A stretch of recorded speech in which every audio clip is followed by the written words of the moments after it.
Selamat pagi Bapak Ibu, Saudara yang terkasih di dalam Tuhan. Bersyukur untuk kasih setia dan pemeliharaan Tuhan bagi kita semua. Pagi hari ini kita dapat berjumpa kembali dalam saat teduh bersama. Bapak Ibu dan Saudara, mari kita persiapkan hati kita masing-masing untuk menerima sabda Tuhan hari ini. Kita awali dengan memuji Tuhan dari lagu Engkaulah Kekuatanku. Mari kita pujikan bersama.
Bapak, Ibu, dan Saudara, hari ini Jumat tanggal 9 Desember 2022, kita akan merenungkan firman Tuhan melalui pedoman Saat Teduh 4B GKI Residen Sudirman dengan judul renungan Tuhan Sumber Pertolonganku.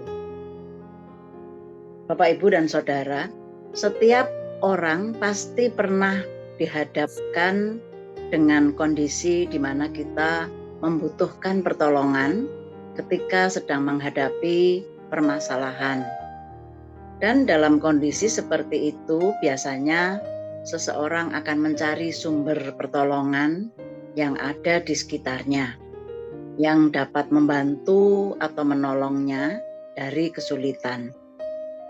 Orang duniawi biasanya mencari pertolongan kepada dukun atau paranormal, atau kepada siapa saja yang dianggap mampu menolongnya. Lalu bagaimana dengan umat percaya? Kemana dan kepada siapa mereka mencari pertolongan? Mari kita belajar dari Mazmur 146 ayat 5 sampai dengan ayat 10 yang nanti akan dibacakan oleh Pak Yosa. Sebelumnya mari Bapak Ibu kita bersatu hati, kita berdoa.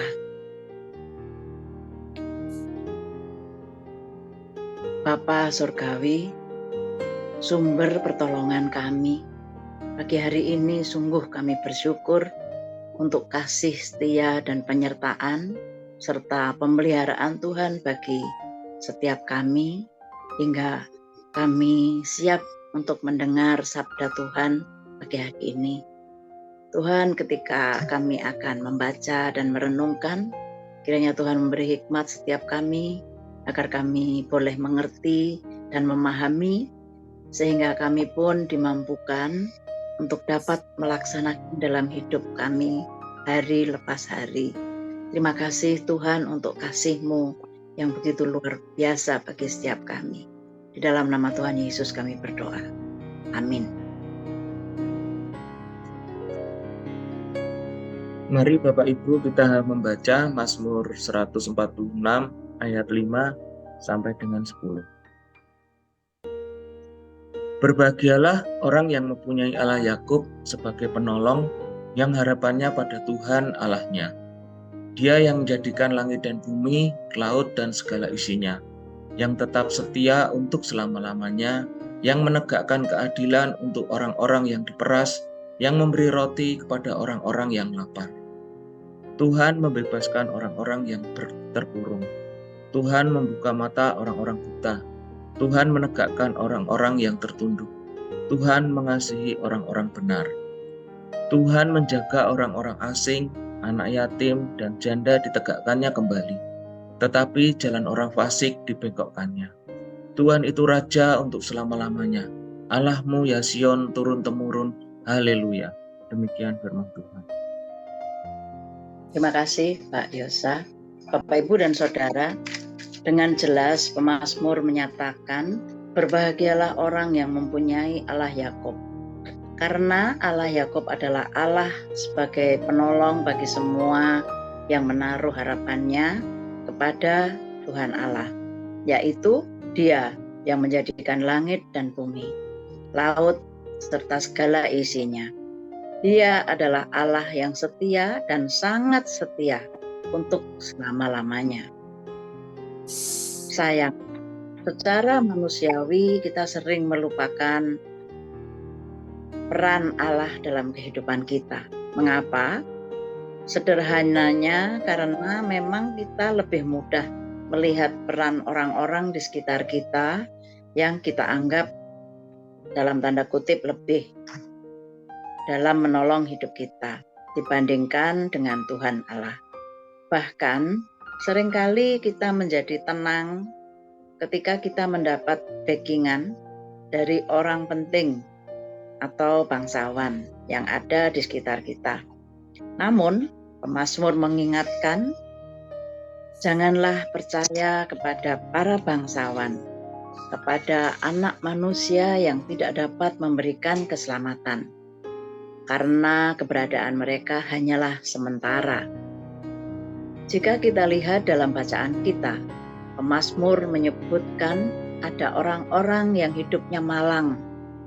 Di ayat 7, Mereka adalah orang-orang yang diperas, orang-orang lapar, orang-orang yang terkurung. Pada ayat 8, orang-orang buta, orang-orang yang tertunduk. Pada ayat 9, orang-orang asing, anak yatim dan janda. Pemazmur menyebut mereka sebagai kaum yang tidak berdaya dan tidak bisa menggantungkan harapannya kepada manusia. Seandainya kita berada dalam posisi mereka, kemana kita akan mencari pertolongan? Kepada orang lain atau kaum bangsawan? Tidak mungkin. Yang sangat mungkin kita lakukan adalah mencari pertolongan kepada Tuhan. Tepat seperti pernyataan pemazmur di awal ayat 6 sampai dengan 9, Dia yang menegakkan, Tuhan membuka, Tuhan menjaga, itu berarti Tuhanlah sumber pertolongan sejati. Bapak, Ibu, dan Saudara, seharusnya kita juga memberi pernyataan bahwa sumber pertolongan kita adalah Tuhan. Dialah yang menjadikan langit dan bumi, laut dan segala isinya, yang tetap setia untuk selama-lamanya. Tuhan itu Raja untuk selama-lamanya. Ayat 6 dan ayat 10. Bapak, Ibu, dan Saudara, jika Tuhan Allah yang setia itu sanggup mengatur seluruh isi dunia, dan Dia adalah Raja yang Maha Kuasa dalam hidup kita, maka Dia pun sangat sanggup untuk mengatur dan menolong hidup kita yang hanya sementara ini, atau di sini dikatakan secuil. Oleh sebab itu, percayakan hidup kita hanya kepada Tuhan. Mari Bapak Ibu kita merenungkan. Dalam kesesakan hidup, pernahkah kita mengungkapkan, pertolonganku hanyalah dari Tuhan? Mari kita berdoa. Ya Tuhan, kami percaya bahwa Engkau adalah sumber pertolongan kami. Kami menyandarkan hidup kami sepenuhnya hanya kepadamu, karena sungguh kami sangat merasakan bahwa pertolongan Tuhan terus-menerus boleh kami nikmati sepanjang hidup kami. Biarlah terus juga Tuhan akan menolong kami untuk ke depan di dalam kami menjalani hidup kami hari lepas hari dengan berbagai persoalan kami. Terima kasih ya Tuhan untuk pertolongan Tuhan selama ini yang Tuhan berikan pada kami. Terima kasih, dalam nama Tuhan Yesus kami berdoa dan mengucap syukur. Amin. Mari Bapak, Ibu, dan Saudara, kita selalu mengandalkan Tuhan sebagai penolong kita dalam hidup. Ketika kita mendapati suatu pergumulan yang menyesakkan, biarlah kita terus berharap dan menyandarkan hidup kepadanya, bukan kepada yang lain. Terima kasih untuk kebersamaan pagi hari ini. Tuhan menolong dan memberkati kita semua. Amin.